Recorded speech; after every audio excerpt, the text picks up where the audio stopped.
Peter Tosh, the rebel of reggae. Peter Tosh, born Winston Hubert McIntosh on October 19, 1944, in Grange Hill, Jamaica, was one of the most influential reggae musicians and political activists of his time. Known for his powerful lyrics, militant stance, and deep-rooted Rastafarian beliefs, Tosh played a crucial role in spreading reggae music worldwide. His fearless advocacy for equal rights, justice, and marijuana legalization made him a revolutionary figure in both music and activism. Early life and musical beginnings. Raised by his aunt in Westmoreland, Tosh was deeply inspired by American rhythm and blues artists such as Ray Charles and Fats Domino. He taught himself to play guitar as a teenager and later moved to Kingston, where he met Bob Marley and Bunny Wailer. The trio formed the Wailers in the early 1960s, marking the beginning of Tosh's rise in the reggae scene. With the Wailers, Tosh contributed to classic albums like Catch a Fire, 1973, and Burnin', 1973, penning and performing hits such as 400 Years and Stop That Train. His commanding voice and fiery persona distinguished him from his bandmates. However, disagreements with their record label and creative differences led Tosh to leave the group in 1974 and pursue a solo career. Solo success and musical legacy. Going solo allowed Peter Tosh to fully embrace his militant and rebellious style.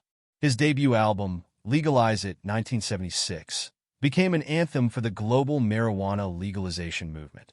The title track remains one of his most iconic songs, advocating for the decriminalization of cannabis, a stance that made him both controversial and beloved.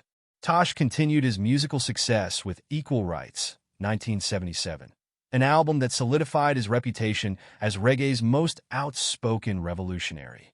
Songs like Equal Rights and Down Pressure Man called for social justice and an end to oppression. His music resonated with marginalized communities worldwide, making him a symbol of resistance and empowerment.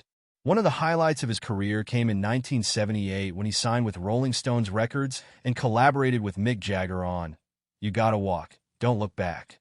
This move helped Tosh gain international recognition, leading to successful tours in Europe, Africa, and North America. Activism and controversies. Beyond music, Peter Tosh was a fearless activist.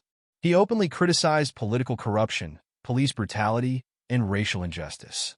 His blunt outspokenness often put him at odds with authorities.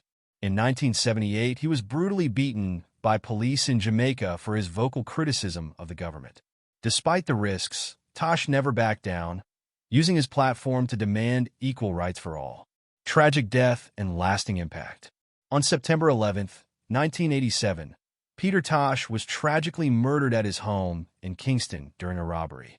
His death was a great loss to reggae and the global fight for justice. However, his music and message live on, inspiring generations of reggae artists and activists. Peter Tosh remains a towering figure in reggae history, known for his defiant spirit, revolutionary music, and unwavering commitment to truth and justice. His legacy continues to influence reggae, activism, and global consciousness.